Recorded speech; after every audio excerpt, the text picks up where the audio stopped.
Hey everyone, Charles Vaughn, Liquor CEO.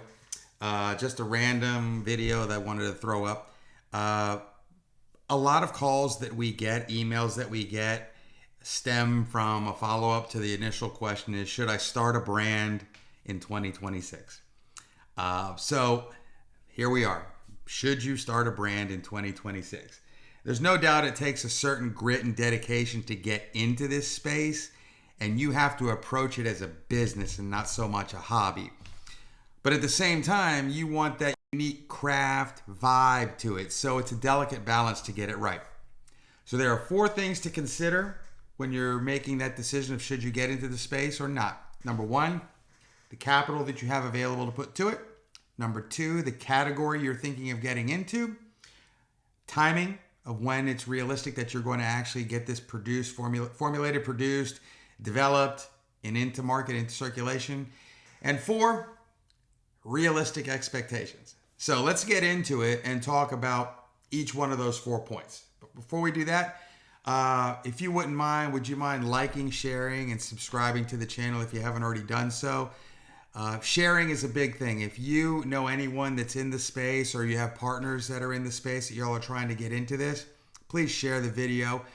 There's a lot of content that I put up. There's a lot of information. And just from history for the past 5-6 years of doing this, the feedback is that we provide a lot of information that's actually on point, valuable, and insightful.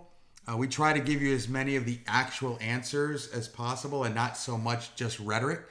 So if you wouldn't mind, please just like, subscribe, and share the content to everybody else. Capital. It ain't cheap to get into the space. I'm going to be completely honest with you. To develop the brand itself, come up with the name, the look, the packaging, identify the competitive set analysis, go in and understand the markets that you should be and that you want to pursue. Understand what's successful in those markets, what's challenging in those markets. It takes a lot of time and effort and research to get it as right as humanly possible in the space. There are no guarantees, but an educated soldier is a better soldier than an uninformed soldier. So let's keep that in mind. Capital wise, I think you should have between $75,000 to $125,000 to go from 0 to 100 in terms of creating, identifying, developing a brand and getting it to life. Depending upon the market and or markets you choose to get into, your category and your offering within the category, you need to have a budget to actually produce the inventory itself. That's the second bucket. The third bucket is going to be marketing and activation. While the second bucket of inventory is a little bit more difficult to put a price tag on, it can be anywhere from $50,000 to $300,000, just depend or more, depending upon how aggressive you want to be in terms of volume, in terms of number of markets. The more markets, the more volume you need, the more inventory you need. So keep that in mind. The marketing is where it gets a little bit more budget centric, and it's like fighting a war. You need bullets in the gun, and the marketing budget is really where it sits. I personally think that in a state, a major primary state, top 10 DMA, $10,000 to $20,000 per month for 6 to 9 months to launch, and then you can start to pull it back in terms of frequency, in terms of amounts and things like that. And that's per month, per market, just to be on the safe side.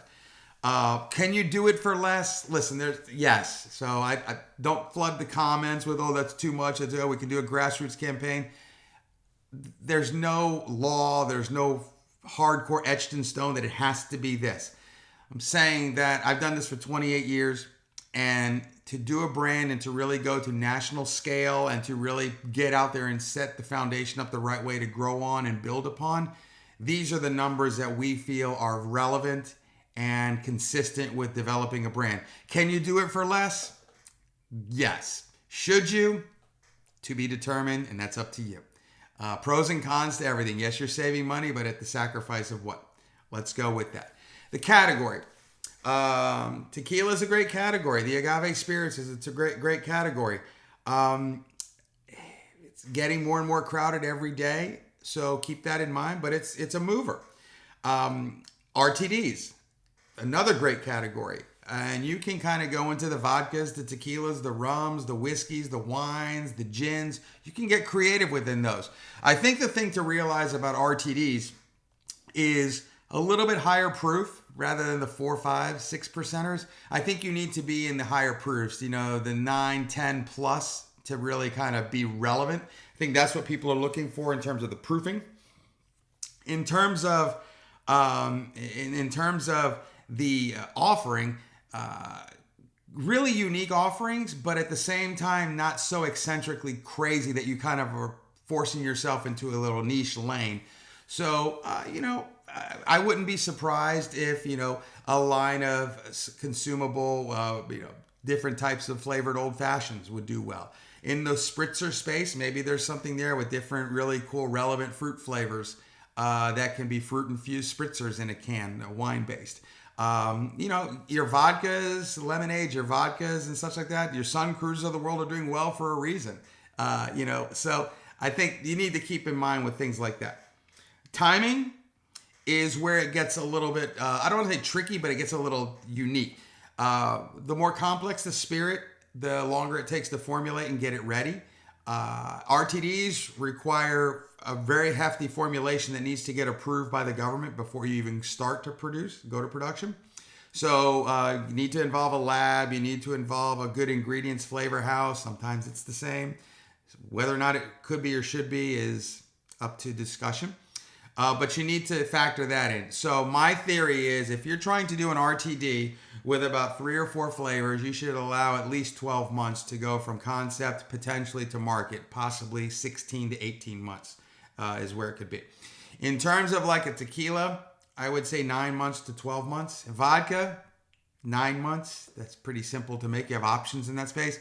Rum, rinse, repeat for a tequila. Gin, a little bit more between a vodka and a tequila, probably a little closer to a tequila timing. So I'd say 9 months to 12 months for vodka, for tequila, gin, and rum. For vodka, maybe 9 months is where you could go. And then for RTDs, I'd say 12 to 16 to 18 months is where it needs to be.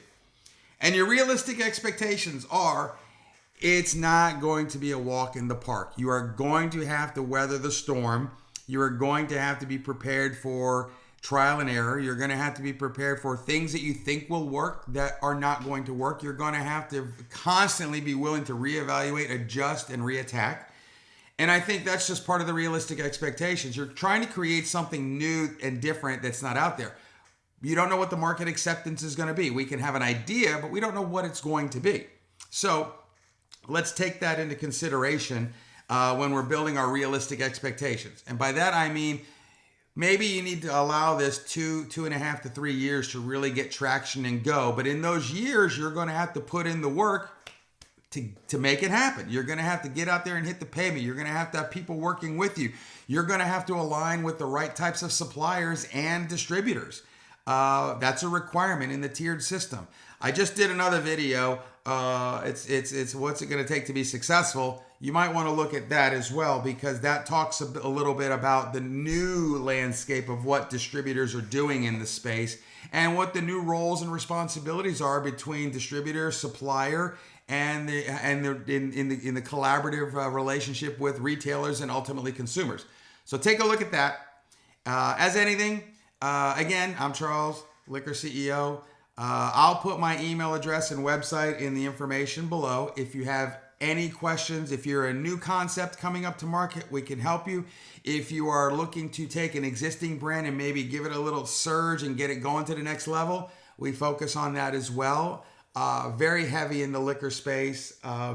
Many good markets that we could help you with there in terms of distribution, sales, marketing, activation, brand development, obviously all the way through. We've multi-pronged approach, very hands-on. So again, if you like the video, you like the content, please like, share, subscribe, really share it. Tell it to other like-minded folks.